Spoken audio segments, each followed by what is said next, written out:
ലോകത്തെ തന്നെ ഞെട്ടിച്ചുകൊണ്ട് വലിയൊരു കണ്ടുപിടുത്തം ജപ്പാൻ ഇപ്പോൾ നടത്തിക്കൊണ്ടിരിക്കുകയാണ്. അതിൽ അതിവിദൂരമല്ലാത്ത ഭാവിയിൽ എല്ലാ ജനങ്ങൾക്കും ഉപകാരപ്പെടുമെന്നാണ് വാദിക്കുന്നത്. കണ്ടുപിടുത്തം എങ്ങനെയാണെന്നുള്ള വിശദമായിട്ട് നമുക്കൊന്ന് പരിശോധിക്കാം. ബഹിരാകാശത്ത് വൈദ്യുതി ഉൽപ്പാദിപ്പിച്ച് വയർലെസ്സായി ഭൂമിയിലേക്ക് തിരികെ കൈമാറുന്ന ഒരു സംവിധാനമാണ് ഇപ്പോൾ ജപ്പാൻ വിജയകരമായി പരീക്ഷിച്ചു വരുന്നത്. ഭ്രമണപഥത്തിൽ സ്ഥാപിച്ചിരിക്കുന്ന സോളാർ പാനലുകൾ ഊർജം ശേഖരിച്ച് മൈക്രോവേവ് ട്രാൻസ്മിഷൻ ഉപയോഗിച്ച് ഒരു ഗ്രൗണ്ട് സ്റ്റേഷനിലേക്ക് അയക്കുന്നു. അതിനുശേഷം ഭൂമിയിൽ ലഭിച്ചു കഴിഞ്ഞാൽ മൈക്രോവേവ് ഊർജം വീണ്ടും ഉപയോഗയോഗ്യമായ വൈദ്യുതിയാക്കി മാറ്റി ആവശ്യാനുസരണം ഉപയോഗിക്കാൻ കഴിയുന്നു എന്നുള്ളതാണ്. ഗ്രഹത്തിനപ്പുറത്തേക്ക് വൈദ്യുതി വിളവെടുക്കാനും ഭൗതിക കേബിളുകളോ ഇന്ധന ഗതാഗതമോ ഇല്ലാതെ വിതരണം ചെയ്യാനും കഴിയുമെന്ന് ഇത് തെളിയിക്കുന്നു എന്നാണ്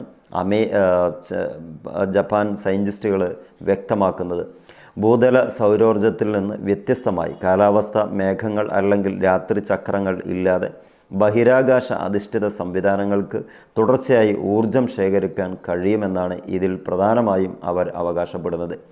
ഇത് സ്ഥിരതയുള്ളതും വലിയ തോതിലുള്ള പുനരുപയോഗ ഊർജ്ജ ഉൽപ്പാദനത്തിന് ഈ ആശയത്തെ പ്രത്യേകിച്ച് ആകർഷിക്കുകയും ചെയ്യുന്നു.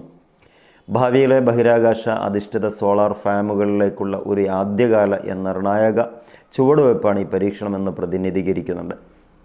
വളരെ വലിയ ശ്രേണികളിൽ ഒടുവിൽ നഗരങ്ങളിലേക്കോ വിദൂര പ്രദേശങ്ങളിലേക്കോ ശുദ്ധമായ വൈദ്യുതി നൽകാൻ, അതും ഒട്ടും ചോർച്ചയില്ലാതെ നൽകാൻ കഴിയുമെന്ന് ഇതിൻ്റെ പിന്നിൽ പ്രവർത്തിക്കുന്ന എഞ്ചിനീയർമാർ വിശ്വസിക്കുകയും ചെയ്യുന്നു. കാലാവസ്ഥാ കേന്ദ്രീകൃത പരിഹാരങ്ങളുമായി ബഹിരാകാശ സാങ്കേതികവിദ്യ സംയോജിപ്പിച്ച് മനുഷ്യരാശി ഊർജം എങ്ങനെ ഉൽപ്പാദിപ്പിക്കുന്നു എന്നതിൽ ഒരു വലിയ സാധ്യത, ആ സാധ്യതാ പഠനത്തിനുള്ള മാറ്റമായാണ് വിദഗ്ധർ ഇതിനെ കാണുന്നത്. ഇപ്പോഴും പരീക്ഷണാത്മകമാണെങ്കിലും ഈ ആശയം സാങ്കേതികമായിട്ട് പ്രായോഗികമാണെന്ന് വിജയം സ്ഥിരീകരിക്കുകയും ചെയ്തു.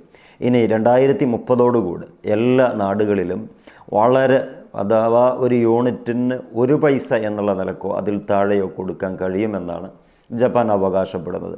5 കൊല്ലം കൊണ്ട് ഇത് സാധ്യമാവുമോ ഇല്ലയോ എന്നുള്ളത് അവിടെ ഒരു ചോദ്യം ഉന്നയിക്കുന്ന സയൻറ്റിസ്റ്റുമാർ ഇപ്പുറത്ത് ഭാഗത്തുണ്ട്. എങ്കിലും നടപടിയാകുകയാണെങ്കിൽ ഈ ഒരു ആകാശത്തു നിന്നുള്ള എൻജിനീയറിംഗ് പവർ, ആ വൈദ്യുതി ഉൽപ്പാദന പവർ നമുക്ക് എന്നേക്കും മനുഷ്യരാശിക്ക് വളരെയേറെ ഉപകാരം ചെയ്യുന്നതായിരിക്കും.